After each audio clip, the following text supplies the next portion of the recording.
ნომერ პირველ ნიგზიან ბადრიჯანს კონკურენტი გამოუჩნდა. ისევ ნიგზიანი ბადრიჯანი. მხოლოდ ამ შემთხვევაში ბადრიჯანი არის დაძენძილი და ნიგზის საკმაზე ცოტა განსხვავებულად მზადდება. დარშით ბოლომდე. საკმაოდ საინტერესო რეცეპტი გელოდებათ.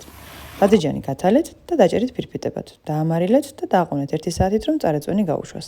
შემდეგ გარეცხეთ, გაწურეთ და შეწვით ორივე მხრიდან. ამასობაში თასში გადაიტანეთ გატარებული ნიგოზი. შემდეგ წვრილად დაჭერით კამა, ქინძი, ოხრახუში, ნიახური, ქონდარი, რეჰანი და უმბალო. თუმცა უმბალო ახლა ვერ მოვიპოვე.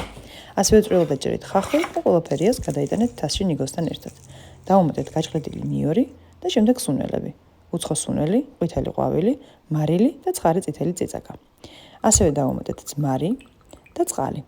ძმარი უნდა 50 მl. წყალი 200. პირველად 100 ml დავუმატე, მაგრამ მეც სითხოვდა და კიდევ ერთი 100 დავამატე. კარგად გადაურიეთ და შემდეგ შემწვარი ბადრიჯანი დაძენძეთ ჩანგლით. ამის შემდეგ ბადრიჯანს დაამატეთ ნიგზის საკმაზე, ისევ კარგად ამოურიეთ, დააყენეთ მაცივარში საათი, საათნახევარი, რომ გემოები კარგად გაუჭდეს და ისე ამოვნეთ.